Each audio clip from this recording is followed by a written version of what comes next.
Welcome back to Mothers of Angels. In this episode, I'm going to be discussing the first stage of the grieving process, which is shock. Grief is a journey. It cannot be denied, and there is no formula to follow. When one loses a loved one, they can go through the grieving process. The experience of grieving cannot be ordered or categorized, hurried or controlled, pushed aside or ignored indefinitely. Each person sets his or her own pace when grieving. If you're experiencing a loss, it's normal to have questions and to wonder what to expect as you move through the process and stages of grief.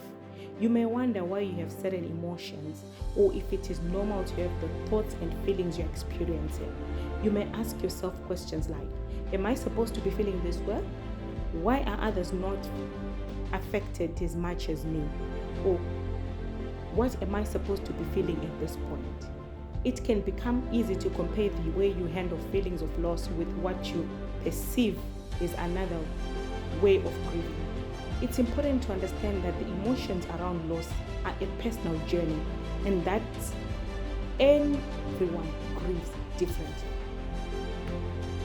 In an effort to better understand the grieving process, many mental health experts and researchers have dedicated years to studying loss and the emotions that come with it.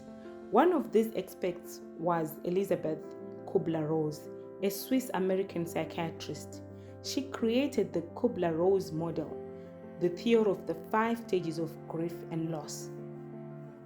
This is just a framework to help understand the processes of grief. Since people process their loss differently, and the stages of grief just serve as a reference, not as a rule. Exploring the stages of grief and loss could help you understand and put into context where you are in your own grieving process and what you feel. Or if you are concerned or want to understand someone else's grieving process, remember that there is no one way of going through it. Everyone mourns differently. How much time you spend navigating the stages of grief also varies from person to person. It might take you months, it might take years or longer to process a loss and heal from it. The first grieving process is shock. This is a person's initial sense of shock following bad news. For me, it felt like a massive blow, hearing the news that my daughter had died. Actually, I felt exactly the same when my brother died 2 years later after the death of my daughter. I was unable to process the meaning of the news. It really didn't make sense to me. I felt overwhelmed. Some people may describe this stage as feeling as if they are watching someone else's life on a movie screen, or as if they are detached from the reality of what has just happened. People experience shock in different ways. For other people, they feel numb and shut down. I've heard cases where other people even collapse after hearing the news of the death of a loved one. Stunned and disbelief are very common. Almost everyone who suffers loss experiences this. Some of the physical and emotional symptoms include sweating, increased heart rate, dizziness, stomach pains, diarrhea, feeling tense, having trouble concentrating, short attention span, they keep forgetting things. For some, decision making is impaired. They really cannot make a decision. They keep changing things. Denial.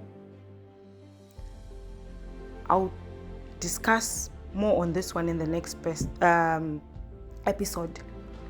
Confusion, failure to accept reality, fear, panic, feeling out of control, outburst of anger, hostility, powerlessness, restlessness, exhaustion, heaviness in the chest. The blood pressure can go up. I remember when my brother died, my mother had to be admitted for a few hours in hospital because her blood pressure level had gone very high. This is all due to shock. The list goes on and on. While grief can feel overwhelming and the pain associated with it is real, it's important to understand that it is a natural emotion, and going through the grieving process is a healthy way of dealing with loss. You need to acknowledge your feelings.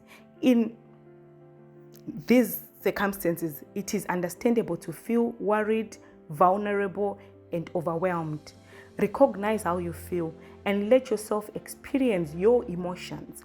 Identifying the different stages of grief and knowing what to expect during each one of the stages can help you understand the emotional changes that occur following a loss and can help you learn to cope. When you are grieving, it can feel like a very lonely time. It's important to know, however, that you are not alone. It is a normal reaction to loss. The best way to move forward after a loss is to allow yourself to go through the grieving process.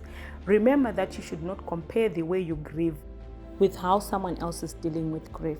Some people go through stages with little difficulty and find inner peace and the strength to move on with life without complications. Others may experience one or more stages more than once and for different lengths of time. Recognizing where you are in the process and knowing when to seek help can be helpful. Bye for now.